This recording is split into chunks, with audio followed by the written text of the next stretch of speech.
¿Con quién hablas allí? Con mi amiga. Ah, que está con su novia, que está hablando con su novia.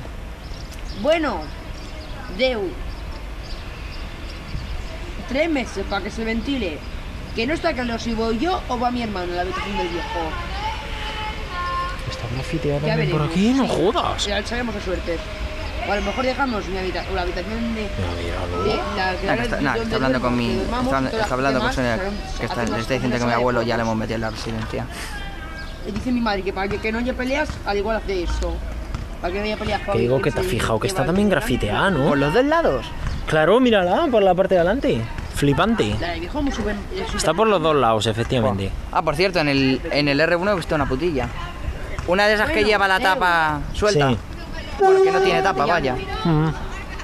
Que si me dejas. ¿Están igual las tibias y estas? Que yo sepa, no. Porque el pito al menos se parece. Hombre, se puede parecer un poco, pero no mucho tampoco.